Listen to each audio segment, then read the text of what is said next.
আসসালামু আলাইকুম।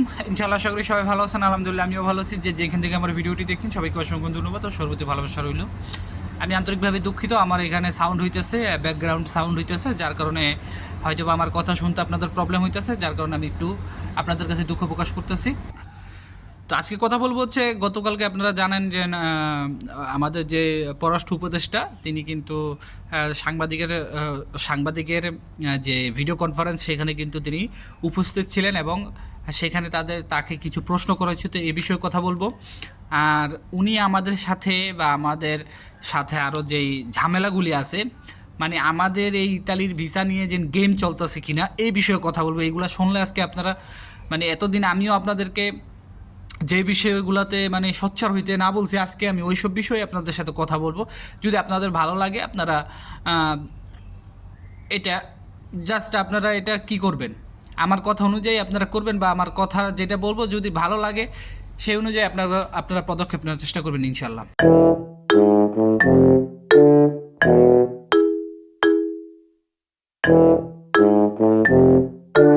সব কিছুর জন্য আলহামদুলিল্লাহ। আপনারা স্ক্রিনে দেখতে পারতেছেন যে এটা কিন্তু অনেক গ্রুপে আমি দেখলাম যে আপনার পদত্যাগ করার জন্য, যে পররাষ্ট্র উপদেষ্টা তার পদত্যাগ করার জন্য অনেকেই বলতেছে তার মানে কোনো ধরনের ম্যান্ডেট নাই যে উনি এই উপদেষ্টা পদে থাকার।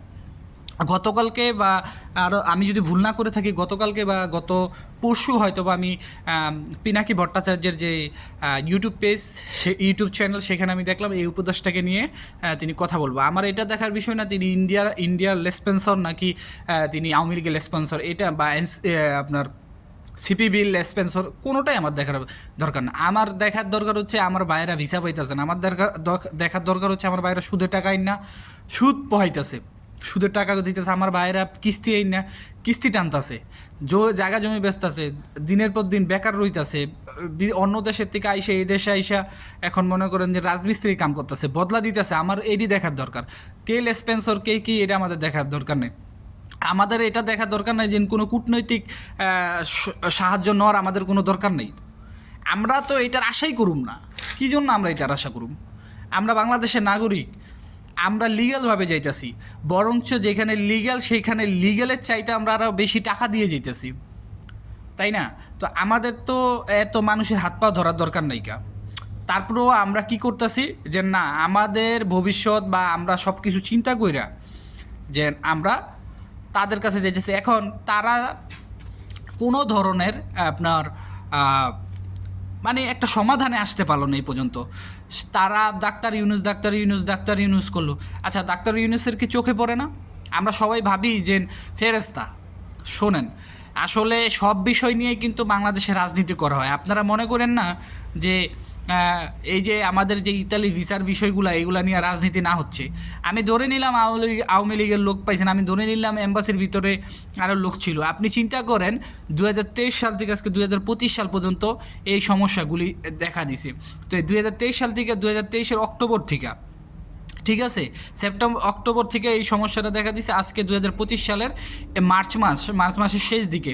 তো এই সময় কি তারা পারে নাই 40,000 আপনার, আমি ধরলাম 1 লক্ষ ফাইল জমা হয়েছে, 1 লক্ষ ফাইলের কি কাজ শেষ করতে পারে না? যদি তারা প্রতিদিন 100টাও ভিসা দিয়া থাকে, 100টা ফাইলের কার্যক্রম শেষ করে থাকে, তারপরেও তো তাদের এতদিনে মনে করেন যে খুব, আমার যতটুকু মনে হয়, আমি হিসাব ছাড়াই বললাম যে এতদিনে কাজ শেষ হয়ে যাওয়ার কথা। ধরলাম ওয়ার্ক ভিসা আছে, স্টুডেন্ট ভিসা আছে, ফ্যামিলি ভিসা আছে, শেষ হওয়ার কথা। আমরা যদি কাজের ওরকম উদ্যোগতি দেখতাম, অবশ্যই আমরা সেটাকে সন্তুষ্টমূলকভাবে মনের সায় দিতে পারতাম যে না, এম্বাসি কাজ করতেছে, হয়তো আমার ফাইলটা পিছে পড়ছে, এই জন্য হয়তো আমি পাচ্ছি না। এখন তো আপনারা তো কাজই করতেছেন না। এখন উপদেষ্টা বলতেছে নতুন আইন ডিগ্রি তো ইতালিতে প্রকাশ হয়েছে। ঠিক আছে, ইতালিতে নতুন আইন ডিগ্রি প্রকাশ হয়েছে, এটা ভালো কথা, কিন্তু প্রকাশ হয়েছে তো কবে? এখন তুরিও তো হইল না। তাই আপনারা সকলে সোচ্চার হন, এই উপদেষ্টার পদত্যাগ চান। আপনারা যদি এটা নিয়ে মনে করেন যে কোনো ধরনেরই করেন, এই উপদেষ্টার পদত্যাগ চান, তাহলে দেখবেন যে সামনে মনে করেন ভালো কিছু আমাদের জন্য আসবে। আর বইয়া থাকার সময় নাই, ওই যে প্রেস কনফারেন্স, এগুলা কিছু দেখার সময় নেই কা। যত তাড়াতাড়ি সম্ভব আপনারা বড় ধরনের একটা গণসমাবেশ করেন, আপনারা বড় ধরনের একটা কিছু করার চেষ্টা করেন, ঠিক আছে? আর মাঠে যদি নামেন, যেদিন মাঠে যদি নামেন, একদিন মাঠে থাকলে জীবনও এটি সমস্যার সমাধান হবে না। আমরা ভিসা চাই না, আমরা চাই যে আমাদের ফাইলটা সম্পূর্ণভাবে নিখুঁতভাবে তারা ইনকোয়ারি করুক। ইনকোয়ারি করার পর যদি আমরা ভিসা পাওয়ার অ্যাবিলিটি থাকে, যদি আমরা ভিসা পাওয়ার মতো কোনো আমাদের থাকে, তাহলে আমাদের ভিসা দিবে। আর যদি আমাদের ভিসা পাওয়ার না থাকে, আমাদের রিজেক্ট করারই থাকলে রিজেক্ট করে দিবে।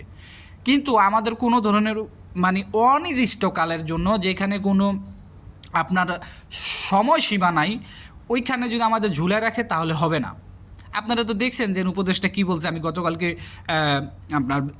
আমি ভিডিও দিছি, তার ভিডিও দিছি। আপনারা যদি না দেখে থাকেন তাহলে গতকালকের আমার পোস্টগুলো দেখেন, যারা ফেসবুক থেকে দেখতেছেন এবং ইউটিউব থেকে দেখতেছেন।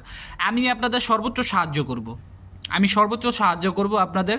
দরকার হলে আপনারা এই যে আপনার আগামী এপ্রিল 8 তারিখে যেই ঘোষণা দিয়েছেন, সেই ঘোষণা অনুযায়ী আপনারা কাজ করেন। এখানে কে আওয়ামী লীগ, কে বিএনপি, কে জামাত, কিছু দেখার সময় নাই, ঠিক আছে? কিন্তু এটাও আমাদের মাথায় রাখতে হবে, কোনো ধরনের বিশৃঙ্খলা করা যাবে না, যাতে আমরা একেবারে নিষিদ্ধ হয়ে যাই।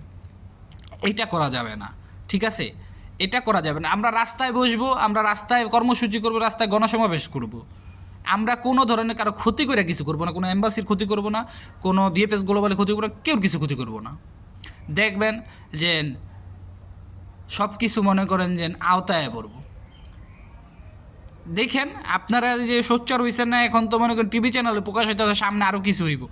আপনারা শুধু মাত্র একটুখানি প্রকাশ করার চেষ্টা করেন যে আগামী 8 এপ্রিল প্রধান উপদেষ্টার বাসভবন ঘেরাও দেওয়া হবে, বা বাসভবনের সামনে যা করা হবে। প্রধান উপদেষ্টা আছে, আরও যা স্বরাষ্ট্র উপদেষ্টা আছে, আইন উপদেষ্টা আছে, যে জায়গায় যাওয়ান লাগে সব জায়গায় যেতে হইব। যেহেতু এটা আমাদের মনে করেন এখানে আইনেরও একটা বিষয় আছে, এটা আমাদের বাংলাদেশে অবস্থিত, সেহেতু আমরা আইন উপদেষ্টার বাসভবনে ঘেরা দিব দরকার হইলে। বাঁচতে হইব, আপনাদের বাঁচতে হইব, ঠিক আছে? মানুষের সাথে কথা বললে, মানুষের কান্নাকাটি দেখলে ভাই খারাপ লাগে, ঠিক আছে? আমি তো এই জায়গা থেকে অনেক কিছু কথা কইতে পারি না, কারণ এখন কিন্তু এইসব দেশে মনে করেন অনেক কড়াকড়ি। তারপরেও আপনাদের বললাম, আর সহ্য করতে পারলাম না। তো আজকের মতো এখানে সবাই ভালো থাকবেন, সুস্থ থাকবেন, সকলের জন্য দোয়া রইল, সবাই জন্য দোয়া করবেন। আসসালামু আলাইকুম, আল্লাহ হাফেজ।